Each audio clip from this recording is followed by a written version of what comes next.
नमस्कार, मी अनिल उपाध्ये. शिवसिद्ध बातमीपत्रात आपलं स्वागत आहे. पाहूया आजची बातमी.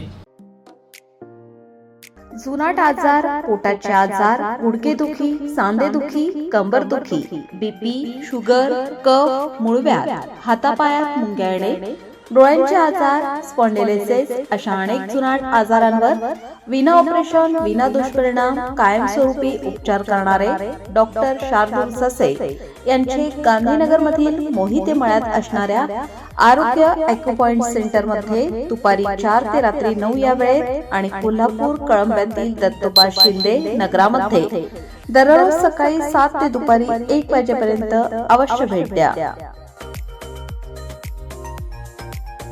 कोल्हापुरात मुलीवर अत्याचाराचा प्रयत्न करणाऱ्या एकाला नागरिकांनी पकडून बेदम चोप दिलाय. कोल्हापूरमधील कात्यायनी गिरगाव रस्त्यावर ही घटना घडली आहे. मुलीला एकटं पाहून संबंधित तरुणाने जबरदस्ती करण्याचा प्रयत्न केला, मात्र मुलीने आरडाओरड केल्याने मोठा अनर्थ टळला. आरडाओरडा ऐकल्यानंतर नागरिक आणि महिला मोठ्या प्रमाणात घटनास्थळी गोळा झाल्या. त्यांनी त्या नराधमाला पकडून चांगला चोप दिला आणि पोलिसांच्या हवाले केले. आठवडाभरापूर्वीच याच परिसरात एका अल्पवयीन मुलीवर अत्याचाराचा प्रयत्न झाल्याची घटना घडली होती.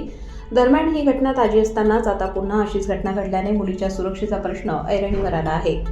तसेच महिला वर्गांच्या मध्ये भीतीचे वातावरण निर्माण झाले आहे.